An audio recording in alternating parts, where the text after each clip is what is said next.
EPFO ଟଙ୍କାକୁ ନେଇ ଆସିଲା ବଡ଼ ଅପଡେଟ୍। 31 ଲକ୍ଷ ନିଷ୍କ୍ରିୟ ପିଏଫ୍ ଆକାଉଣ୍ଟକୁ ଆସିବ ଟଙ୍କା, କର୍ମଚାରୀଙ୍କୁ ମିଳିବ ଡବଲ ଫାଇଦା। ତେବେ କ'ଣ ରହିଛି ସମ୍ପୂର୍ଣ୍ଣ ଅପଡେଟ୍ ଆସନ୍ତୁ ଜାଣିବା। ତା ପୂର୍ବରୁ ଚ୍ୟାନେଲରେ ନୂଆ ଥିଲେ ଚ୍ୟାନେଲଟିକୁ ସବସ୍କ୍ରାଇବ୍ କରି ରଖନ୍ତୁ, ଏମିତି ଗୁରୁତ୍ୱପୂର୍ଣ୍ଣ ଅପଡେଟ୍ ସବୁଠୁ ପ୍ରଥମେ ପାଇବା ପାଇଁ। ଯଦି ଗୋଟିଏ ଇପିଏଫ୍ଓ ଆକାଉଣ୍ଟରେ ଲଗାତାର 3 ବର୍ଷ ଧରି କୌଣସି ଆର୍ଥିକ ଟ୍ରାଞ୍ଜାକ୍ସନ୍ ନ ହୁଏ, ତେବେ ତାହା ନିଷ୍କ୍ରିୟ ହୋଇଯାଏ। ଏପରି ଲକ୍ଷ ଲକ୍ଷ ଆକାଉଣ୍ଟ ବର୍ଷ ବର୍ଷ ଧରି ଅବ୍ୟବହୃତ ହୋଇ ପଡ଼ି ରହିଛି। ପ୍ରାୟ 31 ଲକ୍ଷ ନିଷ୍କ୍ରିୟ ଆକାଉଣ୍ଟ ଚିହ୍ନଟ କରାଯାଇଛି। ଲକ୍ଷ ଲକ୍ଷ କର୍ମଚାରୀ ପ୍ରୋଭିଡେଣ୍ଟ ଫଣ୍ଡ ସଂଗଠନ ଯଥା ଇପିଏଫ୍ଓ ଆକାଉଣ୍ଟଧାରୀଙ୍କ ପାଇଁ କିଛି ଆଶ୍ୱସ୍ତି ଆଣିଛି। ନିଷ୍କ୍ରିୟ ପିଏଫ୍ ଆକାଉଣ୍ଟରେ ପଡ଼ି ରହିଥିବା ଅଳ୍ପ ପରିମାଣର ଟଙ୍କା ଫେରସ୍ତ କରିବା ପାଇଁ ଶ୍ରମ ମନ୍ତ୍ରାଳୟ ପ୍ରସ୍ତୁତି ଆରମ୍ଭ କରିଛି। ଗୁରୁତ୍ୱପୂର୍ଣ୍ଣ କଥା ହେଉଛି, ଆକାଉଣ୍ଟଧାରୀଙ୍କୁ କୌଣସି ଆବେଦନ କିମ୍ବା କାଗଜପତ୍ର ପୂରଣ କରିବାକୁ ପଡ଼ିବ ନାହିଁ। ଟଙ୍କା ସିଧାସଳଖ ସେମାନଙ୍କ ବ୍ୟାଙ୍କ ଆକାଉଣ୍ଟକୁ ସ୍ଥାନାନ୍ତରିତ ହେବ। ପ୍ରକୃତରେ ଯଦି ଏକ ଇପିଏଫ୍ଓ ଆକାଉଣ୍ଟରେ ଲଗାତାର 3 ବର୍ଷ ଧରି କୌଣସି ଆର୍ଥିକ କାର୍ଯ୍ୟକଳାପ ନ ହୁଏ, ତେବେ ଏହାକୁ ଏକ ନିଷ୍କ୍ରିୟ ଆକାଉଣ୍ଟ ଭାବରେ ବିବେଚନା କରାଯାଏ। ଏପରି ଲକ୍ଷ ଲକ୍ଷ ଆକାଉଣ୍ଟ ବର୍ଷ ବର୍ଷ ଧରି ଅବ୍ୟବହୃତ ଭାବେ ପଡ଼ି ରହିଛି। ପ୍ରାୟ 31 ଲକ୍ଷ ପରି ନିଷ୍କ୍ରିୟ ଆକାଉଣ୍ଟ ଚିହ୍ନଟ କରାଯାଇଛି। ଏହି ଆକାଉଣ୍ଟଗୁଡ଼ିକ ମଧ୍ୟରୁ ଏକ ବଡ଼ ସଂଖ୍ୟକ ଏପରି ଯାହା ଦୀର୍ଘ ସମୟ ଧରି କୌଣସି କାରବାର ଦେଖିନାହିଁ। ସରକାରଙ୍କ କହିବା ଅନୁଯାୟୀ ପ୍ରାୟ 6 ଲକ୍ଷ ଏପରି ଆକାଉଣ୍ଟ ଅଛି ଯେଉଁଥିରେ 1,000 କିମ୍ବା ତାଠାରୁ କମ୍ ଜମା ରହିଛି।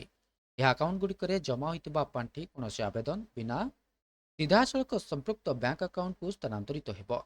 ରିପୋର୍ଟ ଅନୁଯାୟୀ ଆଧାର ସହିତ ଲିଙ୍କ ହୋଇଥିବା ଆକାଉଣ୍ଟକୁ ତୁରନ୍ତ ପାଣ୍ଠି ସ୍ଥାନାନ୍ତରିତ କରାଯିବ। ପର୍ଯ୍ୟାୟକ୍ରମେ ଅନ୍ୟ ଆକାଉଣ୍ଟକୁ ମଧ୍ୟ ପାଣ୍ଠି ହସ୍ତାନ୍ତର କରାଯିବ ବୋଲି କୁହାଯାଇଛି। ଏହା ଉଲ୍ଲେଖନୀୟ ଯେ ଏହି ପ୍ରକ୍ରିୟା ବର୍ତ୍ତମାନ ଏକ ପାଇଲଟ ପ୍ରୋଜେକ୍ଟ ଭାବରେ ଆରମ୍ଭ କରାଯାଉଛି। ପ୍ରାରମ୍ଭିକ ପର୍ଯ୍ୟାୟରେ ପ୍ରାୟ 6 ଲକ୍ଷ ଆକାଉଣ୍ଟକୁ ଅନ୍ତର୍ଭୁକ୍ତ କରାଯାଇଛି। ଯଦି ଏହି ସିଷ୍ଟମ ସଫଳ ହୁଏ, ତେବେ ସମାନ ମଡେଲ ବ୍ୟବହାର କରି ବାକି ପ୍ରାୟ 25 ଲକ୍ଷ ନିଷ୍କ୍ରିୟ ଆକାଉଣ୍ଟକୁ ପାଣ୍ଠି ସ୍ଥାନାନ୍ତରିତ କରାଯିବ।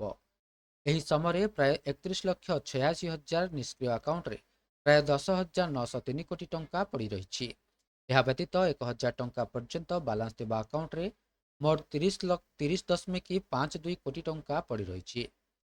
ଅନେକ ଲୋକ ଚାକିରି ପରିବର୍ତ୍ତନ କରିବା ପରେ ସେମାନଙ୍କର ପୁରୁଣା ପିଏଫ୍ ଆକାଉଣ୍ଟକୁ ଭୁଲିଯାଆନ୍ତି କିମ୍ବା ଅଳ୍ପ ପରିମାଣର କାଗଜପତ୍ର କାମକୁ ଏଡ଼ାଇ ଦିଅନ୍ତି।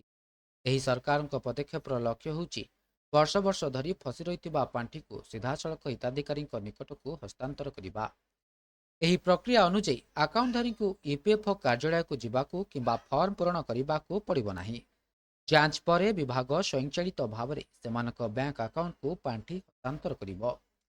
ଶ୍ରମ ମନ୍ତ୍ରାଳୟର ଏହି ନିଷ୍ପତ୍ତି ଦ୍ୱାରା ପ୍ରାୟ 31 ଲକ୍ଷ ଆକାଉଣ୍ଟଧାରୀଙ୍କୁ ସିଧାସଳଖ ଲାଭ ମିଳିବ।